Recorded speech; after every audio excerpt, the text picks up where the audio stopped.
brief history of the United States of America. Hi, boys and girls, ready to get started? Once upon a time, there were these people in Europe called pilgrims, and they were afraid of being persecuted.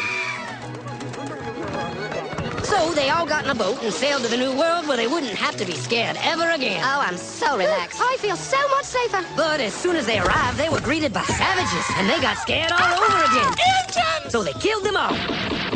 Now, you'd think wiping out a race of people would calm them down, but no. Instead, they started getting frightened of each other. Witch!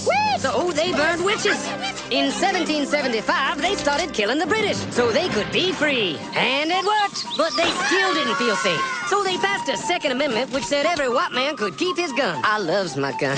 Loves my gun. Which brings us to the genius idea of slavery. You see, boys and girls, the white people back then were also afraid of doing any work. So they went to Africa, kidnapped thousands of black people, brought them back to America, and forced them to work very hard for no money. And I don't mean no money like I work at Walmart and make no money. I mean $0. Nothing. Not a zip. Doing it that way made the USA the richest country in the world. So did having all that money and free help calm the white people down? No way. They got even more afraid. That's because after 200 years of slavery, the black people now outnumbered the white people in many parts of the South. Well, you can pretty much guess what came next. The slaves started rebelling. There were uprisings, and old master's head got chopped off. And when white people heard of this, they were freaking out and going, I want to live. Don't kill me, big black man.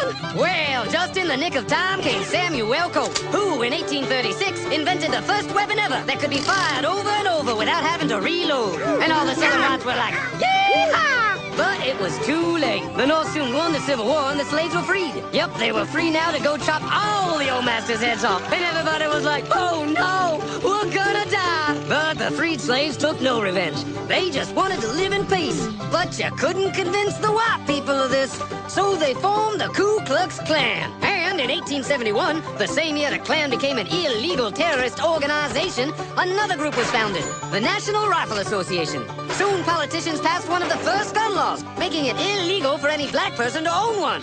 It was a great year for America, the KKK and the NRA. Of course, they had nothing to do with each other, and this was just a coincidence. One group legally promoted responsible gun ownership, and the other group shot and lynched black people. And that's the way it was all the way to 1955, when a black woman broke the law by refusing to move to the back of the bus. White people just couldn't believe it. Huh? Well, I won't say move. What's going on? Man, all hell broke loose. Black people everywhere started demanding their rights, and white people had a major freaky fear meltdown, and they were all like, run away! Run away! And they did. They all ran fleeing to the suburbs where it was all white and safe and clean. And they went out and bought 250 million guns and put locks on the doors, alarms in the houses, and gates around the neighborhoods. And finally, they were all safe and secure and snug as a bug.